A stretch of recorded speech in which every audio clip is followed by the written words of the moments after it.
where to begin? Okay, I'm going to begin where my heart tells me to. At when I was hopeless, basically. I'm a alcoholic, a recovering alcoholic, and for when I was drinking real bad, the last 5 years of my bad drinking, I drank Jim Beam whiskey straight all the time, every day of my life. I drank, and I'm not a real big man. I weigh around, at the time I was probably weighing about 150, somewhere around there.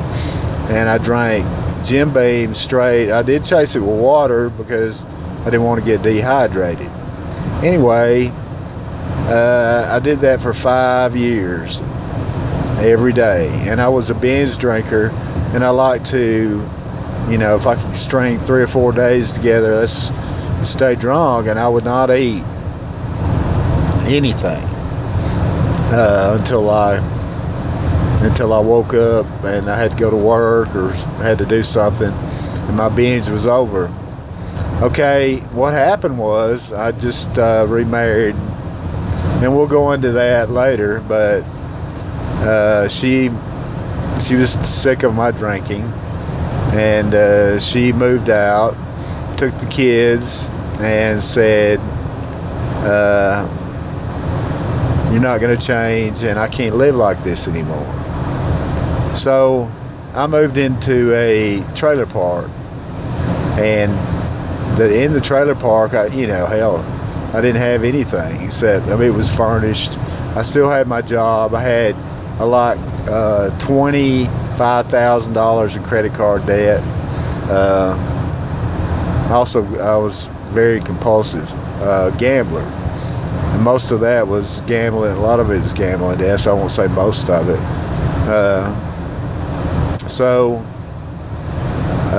My mom didn't want to be around me. No one wanted to be around me. And I was a textbook example of the big book, what the big book of Alcoholics Anonymous talks about.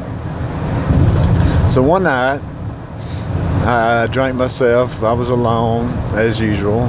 I drank myself, and till I passed out. I drank till I passed out. Woke up. I always had my bottle right there beside me. I always chased Jim Beam with water, but a lot of times I'd go into a blackout, and if you don't know what a blackout is, you can Google that. And I'd forget about the water, and I'd just drink Jim Beam right out of the bottle. And the reason I drank the whiskey is I wanted to get drunk fast. I hated the way I felt, and I wanted to change that, and I wanted to change it very quickly. And so that's how it went. So this one night, like I was saying, I passed out and woke. I left the TV on, and I woke up, and there was this commercial on for Bradford, which is a treatment center for drug addicts, alcoholics. And normally I would have just turned off the TV, but for some reason I wrote down that number. Okay, what happened was the next morning I passed out. I drank till I passed out again. Woke up, and there's this number sitting there, and I even wrote like Bradford. So I called up Bradford, and I said, I need some help. And I told them a little bit about my history, and of course they asked me certain questions, and they said, well, we don't have a bed. And I said, what?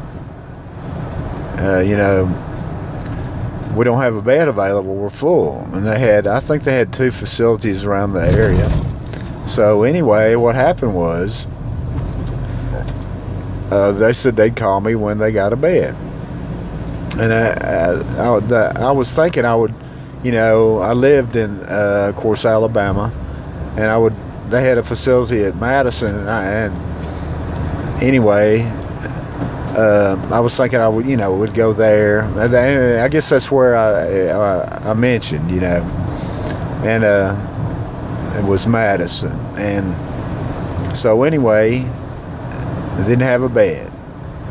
They said we'd call you back. So anyway, what happened was, well, that just pissed me off. I said, well, hell, here I am trying to change, and I can't even get in treatment.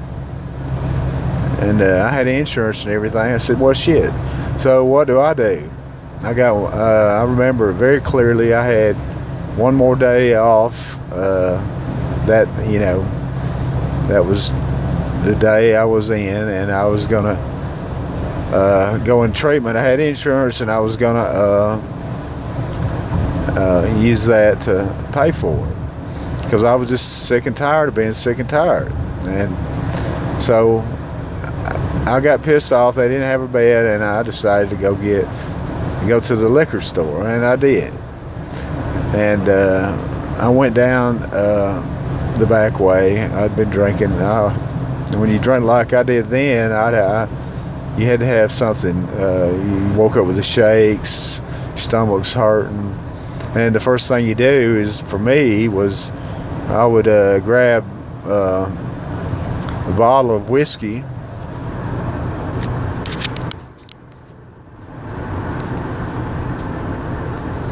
the bottle of Jim Beam, and I would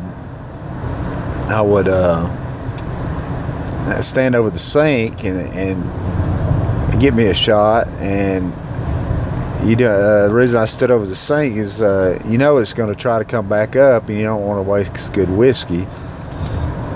Excuse me. And what I'd do, in case it did come back, I was ready for it. So anyway, I decided to go get more because I was low, and I went and got a fifth of Jim Beam and a case of Coors Light. That's what if I drank beer, that's what. A lot of times I drank beer in the morning to settle my stomach. I drank a beer before I went to work. So anyway, I went down there and got back, and I had a caller ID, and I noticed I had a missed call from them. So I tried to call them back, and I got them, and they said, we have a bed in Warrior. And I said, where the hell is Warrior? I didn't even, I knew where it was, but excuse me, I apologize, I've been sick, a little bit under the weather, but what happened was I was just told I had to do this, and basically, and it also said I'd feel better if I did it. So here I go. Anyway, I said, well, oh yeah, I went and got all that stuff, and I'd already on the way home started drinking, and I guess it was about an hour, maybe or two, before I realized that they'd called, and I was well into the way I stayed intoxicated, and I called them up, and they said they had a bed, and I said, well, hell, I'm already drunk now, I can't even get there. And they said, well, we're going to send somebody after you. I said, what? I didn't even know they did that. We're going to send someone to drive you down there. And so they did. Nicest couple one of the nicest couple I ever met. I wish I could remember their name. This was right before Memorial Day, 1999. Okay. So I went down there, and I'd figured out just a little bit.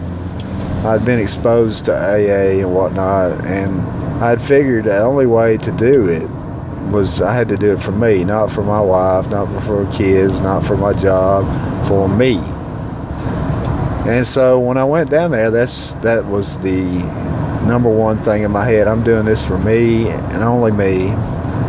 And when I got down there, I was so it was sort of sad.